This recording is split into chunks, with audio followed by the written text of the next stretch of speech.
Indonesia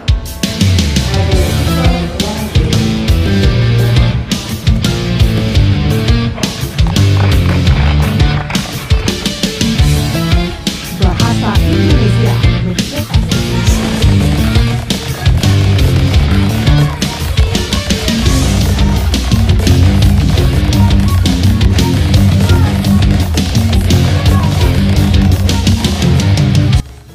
Hak siar Indonesia versus China disorot dunia, usai kalah hak siar di Eropa kompetisi La Liga. Hak siar 200 TV internasional kini ikut ambil bagian hak siar jelang kualifikasi Piala Dunia Indonesia versus China. Legenda sepak bola Eropa ikut kagum karena hal ini. Namun sebelum kita bahas videonya guys, seperti biasa syarat nonton video di channel ini, subbreaker, like dan nyalakan lonceng notifikasinya, agar kalian selalu mendapatkan informasi menarik dan terbaru setiap hari. Jika sudah subscribe, aku ucapin thank you guys, and mari kita lanjut. Laga Indonesia versus Cina tembus 200 hak siar internasional. Presiden FIFA sampai kaget. Round 3 kualifikasi Piala Dunia Asia trending topik hingga sampai ke media luar. Simak berita selengkapnya sebagai berikut. Perkembangan pesat hak siar pertandingan sepak bola internasional menunjukkan betapa besarnya antusiasme masyarakat global terhadap tontonan sepak bola. Pada putaran ketiga kualifikasi Piala Dunia 2026 zona Asia, pertandingan antara tim nasional Timnas Indonesia menghadapi Cina menarik perhatian lebih dari 200 negara yang berebut hak siar. Peliputan sepak bola Indonesia ini kemarin ada di New York Times, di Euronews ya. Kalau di Asia sekarang sudah banyak yang nulis, tetangga kita Malaysia juga menulis. Menandakan lonjakan signifikan dalam nilai komersial dan reputasi Indonesia di kancah sepak bola dunia. Sementara itu, proyek ambisius ASEAN All-Star yang digagas oleh AFF ASEAN Football Federation untuk menjamu Manchester United justru memperoleh respon yang jauh berbeda. Hak siar internasionalnya gagal terjual menciptakan paradoks kontras antara kedua peristiwa ini. Hak siar pertandingan olahraga khususnya sepak bola merupakan aset komersial utama yang menentukan berapa banyak pendapatan yang dapat diraih penyelenggara dan federasi. Hak siar internasional mencakup lisensi untuk menyiarkan pertandingan ke berbagai negara, media, dan platform digital. Semakin tinggi minat pasar, makin banyak pihak yang bersedia membayar untuk mengambil hak siar tersebut. Baik untuk siaran televisi free-to-air, FTA, layanan over-top, OTT, maupun platform streaming khusus. Pada era digital saat ini, lembaga penyiar juga semakin kompetitif karena kehadiran platform OTT menghadirkan alternatif distribusi konten tanpa batasan geografis. Kondisi ini memacu nilai tawar hak siar suatu pertandingan untuk melambung tinggi, terutama jika tim yang bertanding memiliki basis penggemar yang besar dan prestasi yang cemerlang. Sejak era Sintayong memimpin, Timnas Indonesia menunjukkan peningkatan performa signifikan pada putaran ketiga kualifikasi Piala Dunia 2026. Performa Garuda dalam menahan imbang Arab Saudi dan Australia bahkan melibatkan kekaguman media asing. Meski secara sejarah peringkat FIFA Indonesia masih tertinggal dari negara-negara lain di grup C.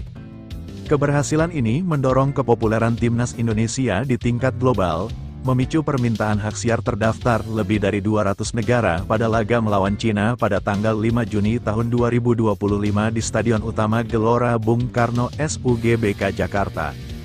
Menurut laporan tim Newsco, ID, hak siar pertandingan Timnas Indonesia dalam kualifikasi Piala Dunia 2026 menjadi rebutan lebih dari 200 negara. Suatu prestasi yang belum pernah terjadi sebelumnya bagi sepak bola Indonesia. Fenomena tersebut menandai pengakuan global bahwa potensi pasar sepak bola tanah air sangat besar.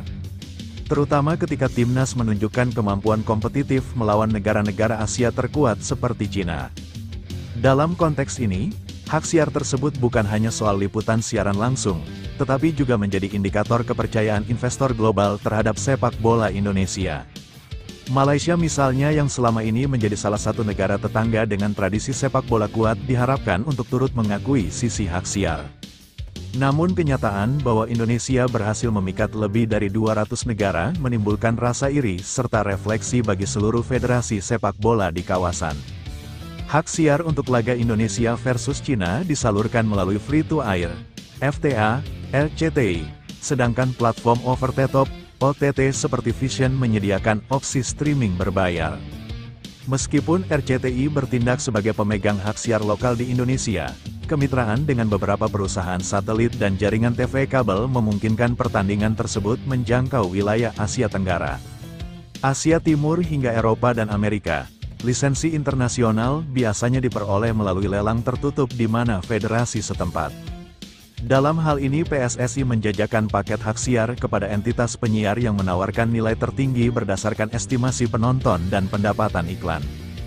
Nilai mencapai lebih dari puluhan miliar rupiah hanya untuk satu pertandingan dan total nilai kontrak dapat melonjak hingga ratusan miliar rupiah jika memperhitungkan multilaga dalam satu paket kualifikasi. Erick Thohir sebagai Menteri BUMN sekaligus mantan Ketua PSSI menyatakan apresiasi luar biasa terhadap tingginya minat global atas laga Indonesia versus China. Mengingat peran penting PSSI dalam menegosiasikan paket hak siar yang memberikan nilai optimal untuk federasi. AFF juga mencatat fenomena ini sebagai bukti semakin kuatnya daya tarik sepak bola Asia Tenggara di pentas dunia. Presiden AFF bahkan menyambut baik bahwa ikon sepak bola Indonesia berhasil menarik perhatian pemegang hak siar global meski AFF tidak terlibat langsung dalam negosiasi hak siar kualifikasi Piala Dunia. Selain nilai komersial langsung dari hak siar, pertandingan melawan Cina juga diprediksi mendongkrak sektor pariwisata dan ekonomi kreatif di Jakarta. Berdasarkan data pertandingan sebelumnya antara Indonesia dan Bahrain, total pendapatan tiket mencapai puluhan miliar rupiah dan memicu konsumsi di sektor perhotelan, transportasi, serta kuliner lokal. Proyeksi serupa berlaku untuk laga melawan Cina di mana ribuan supporter mancanegara diperkirakan akan hadir meningkatkan okupansi hotel dan konsumsi restoran.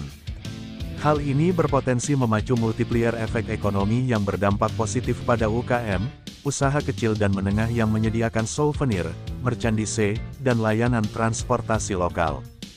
Di satu sisi, AFF membentuk tim ASEAN All Stars untuk menyambut kehadiran klub raksasa Inggris Manchester United dalam Turur Asia Tenggara pada tanggal 28 Mei tahun 2025.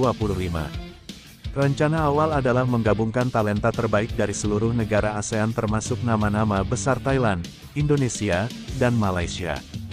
Namun pada kenyataannya proyek ini justru gagal menarik minat media penyiar internasional. Seolah-olah menunjukkan bahwa inisiatif eksibisi regional tidak memiliki daya tarik komersial yang setara dengan kandungan kompetitif kualifikasi Piala Dunia. Gagalnya hak siar ASEAN All Stars menimbulkan kerugian langsung bagi AFF, termasuk potensi kehilangan sponsor internasional yang berharap melihat adegan laga eksibisi dengan branding regional. AFF terpaksa memaksimalkan penjualan tiket di Stadion Nasional Bukit Jalil yang berkapasitas 85.000 penonton dengan harga rata-rata tiket mencapai Rp600.000 per lembah. Namun okupansi stadion yang rendah pada hari pertandingan menunjukkan bahwa event tersebut tidak memenuhi ekspektasi. Memaksa AFF berupaya meminimalkan defisit melalui penjualan sponsorship dan merchandise. Malaysia sebagai salah satu anggota yang biasanya memiliki daya tarik media kuat, merasa iri kecewa melihat tingginya animo haksar untuk Indonesia versus China. Sementara Malaysia sendiri dan AFF terlibat upaya terakhir mempromosikan ASEAN All Stars agar mendapat liputan regional. Namun realitas biaya operasional tinggi serta kurangnya pemain top dari masing-masing negara menggarisbawahi kesenjangan kompetitif. Thailand dan Filipina juga memaklumi situasi ini karena prioritas mereka pada kompetisi domestik dan kualifikasi utama sehingga tidak bersedia melepas andalan terbaik untuk acara penggalangan dana ini.